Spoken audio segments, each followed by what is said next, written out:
Welcome, everyone, to this Dit Dive. Today, we're plunging into a really captivating world of V.E. Schwab's Bury Our Bones in the Midnight Soil.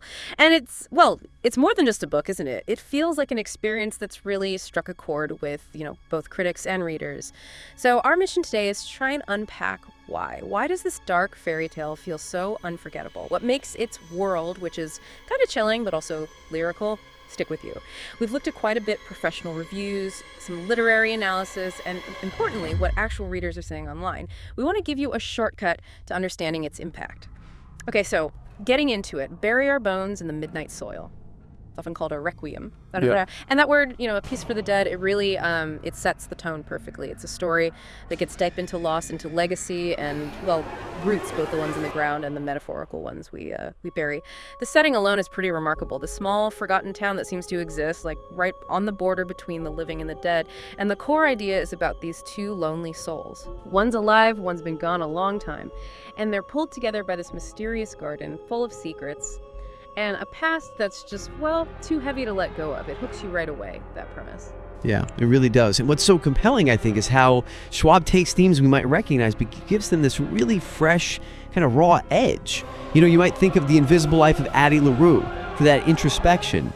But this one goes somewhere else. It's distinctly darker, I'd say, grittier, and maybe even more introspective, pushing deeper into those feelings. It's not just about living a long time like Addie.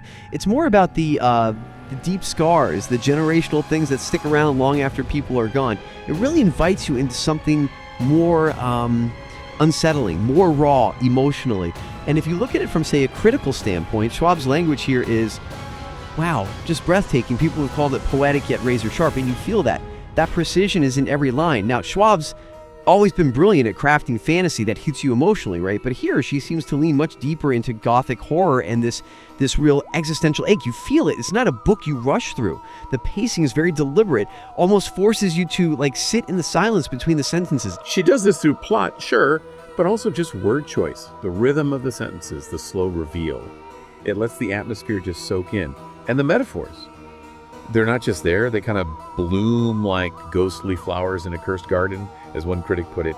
It's strange. You almost feel comfortable, like at home in their shadow, even though it's unsettling. There was this one review, really powerful, that said, this book feels like it was written with a quill dipped in memory and mourning. Wow, yeah.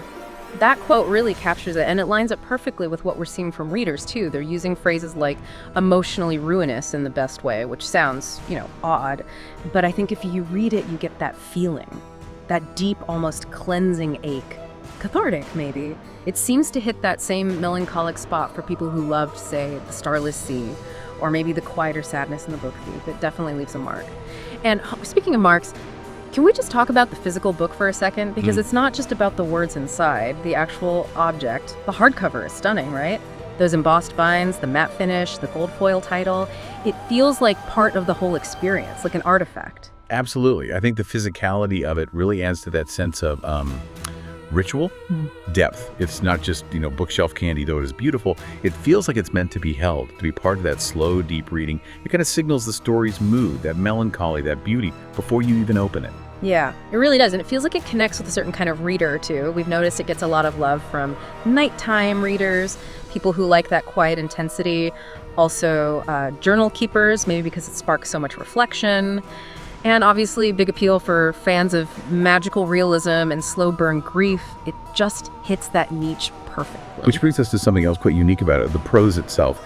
It's incredibly audio friendly. Almost every sentence, it feels like it was crafted to be heard, like it's meant to be whispered in the dark. Schwab uses things like subtle alliteration, a very measured rhythm, makes listening really compelling, creates this instant intimacy, but also foreboding. That's so true. We actually did a little read aloud bit from it just briefly. Okay. And you could feel how listeners were immediately pulled in by that quality, that sense of a voice speaking right to you out of the shadows. It makes you wonder, what is it about prose like that? How does it let those deeper themes like grief resonate so strongly? Because grief in fantasy often does hit harder, doesn't it? That's a really key point. I think connecting it to the bigger picture. Fantasy, especially in Schwab's hands, isn't really an escape from reality. It's more like a heightened mirror to it. Yeah. It lets her make the internal external, right? Giving physical form to these abstract things like grief or trauma. Take the garden metaphor. It's not just symbolic. Schwab literally has the seeds of past trauma, forgotten memories, growing in the soil of the present day in the story. Sure. You actually see how the ancestors' buried secrets are poisoning the present, affecting the characters directly. It makes generational trauma feel tangible, almost like this root system you could actually trace. And it raises a pretty big question, I think. When stories, especially the painful ones, get buried, who digs them up? What even happens if nobody does? Does the poison just keep spreading? Reading it. Yeah, it does feel a bit like, I don't know, walking through fog barefoot. You're not totally sure where you're going, maybe a little bit afraid, but also just Right. deeply alive, aware of everything. It's very immersive, transformative even. Exactly. And what Schwab does so well is she doesn't just hand you healing, not for the characters, not for you as the reader. Instead, the whole narrative kind of asks you to find it, to dig for it, right there in the soil of your own story, your own understanding. It's definitely a journey she puts you on, not just a destination she points to. You know, thinking about it, for all the shadows and the gothic feel, it's not really a ghost story in the typical sense. It feels much more like a memory story. And I suppose we all have bones to bury in some way or another, don't we? Memories, parts of our past. Indeed.